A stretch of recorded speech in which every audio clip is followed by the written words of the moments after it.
Muy buenas, bienvenidas, bienvenidos a Matemáticas de Oposiciones. En esta ocasión continuamos con el tema 62 y vamos a ver específicamente de la serie estadística bidimensionales la independencia estadística. Una vez que tenemos la serie estadística bidimensional, que como ya hemos visto, x para la variable x e y tendríamos x sub y sub j, n sub i j con i igual a 1 hasta acá y j igual a 1 hasta p. Con esta, que es la serie estadística bidimensional, definida como la hemos ido definiendo a lo largo de estos vídeos anteriores, tenemos un concepto muy importante, el concepto de independencia. ¿Qué quiere decir el concepto de independencia? Bien, se dice que la variable estadística x es independiente de la variable estadística y si las distribuciones de x, es que tiene su enjundia, si las distribuciones de x condicionadas a las diferentes modalidades de y coinciden, y esto lo que quiere decir es, a ver, volvemos. Voy a volver a poner lo que es la... vale, vamos a escribirlo. Si las distribuciones condicionadas, bueno, las distribuciones de x condicionadas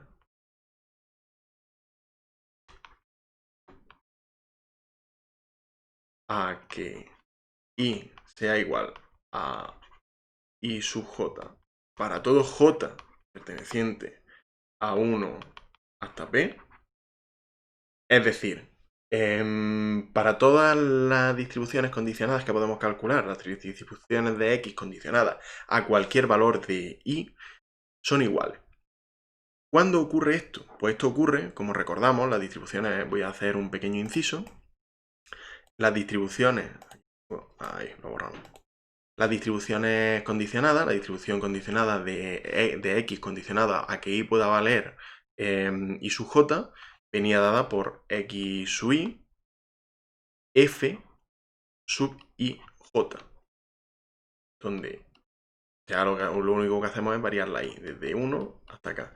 Y donde f sub i j, lo que nos venía a decir era n sub i j partido por n sub punto j.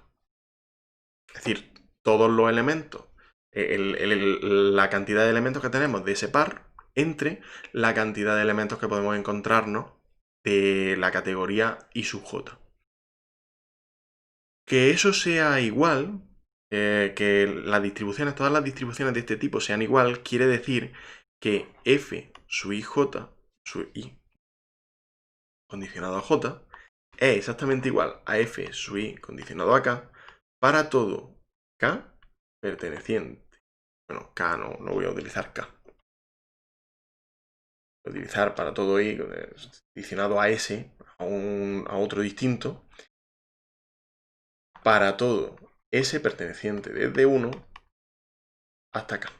Que está, yo no voy a utilizar k porque ya lo estamos hasta p, perdón, hasta p. Que es el de j. Luego, no, no, a ver.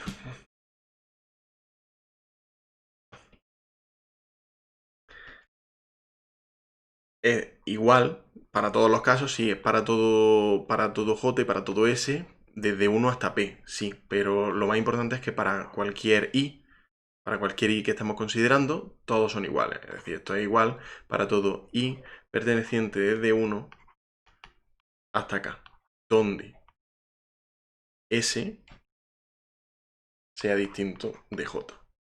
¿Por qué tiene que ser distinto? Bueno, pues si son iguales, esta igualdad es obvia. Entonces no tiene sentido.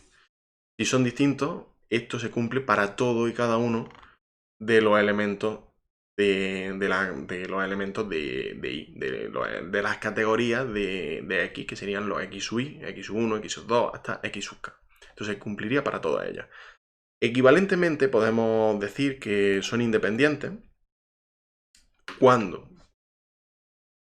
estas tres situaciones. X independiente de Y, sí y solo sí, Y independiente de X. X es independiente de Y, sí y solo sí, Y es independiente de X. Es una propiedad reflexiva, es una propiedad que nos asegura, es una propiedad simétrica, perdón, no reflexiva. X no es independiente de X. Es una propiedad simétrica que nos asegura que si X es independiente de Y, Y es independiente de X. Es una equivalencia. Todo es simplemente para tenerlo claro. Por otro lado, si X e Y independientes, entonces se cumple sí y solo sí, f de IJ es igual a f de I punto por f punto J. Para todo I, igual a 1 hasta acá. Para todo J, desde 1 hasta P. ¿Por qué? Pues porque si ya hemos visto que todos los elementos, todos los f su I condicionado a J van a ser igual a f su I condicionado a S. En todos los casos, para todo I igual a 1, perteneciente a 1 hasta acá, esto lo que quiere decir es que la forma de definir f sub I punto y la forma de definir f sub punto J nos van a servir directamente para identificar de lo que estamos hablando. Es precisamente lo que se busca, identificar de lo que estamos hablando. ¿De qué estamos hablando? Pues estamos hablando de los elementos que estamos diciendo que la frecuencia observada de los elementos que tienen X sub I e Y sub J es el producto cartesiano del conjunto de X sub I, de los X formados por X sub I y de los Y formados por Y sub J. Que lo que quiere decir es que no tienen elementos en común. Simplemente es lo que transmite, que no tienen elementos en común. Por lo tanto, son independientes, no están dependiendo unos de otros. Y en tercer lugar, también, del mismo modo que esto, podemos poner que X e Y son independientes. Si y solo si se cumple que n sub ij es igual a n sub i punto por n sub punto j, todo eso partido por n.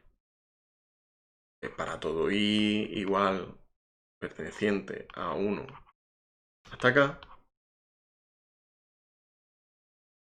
Para todo j perteneciente a 1 hasta p.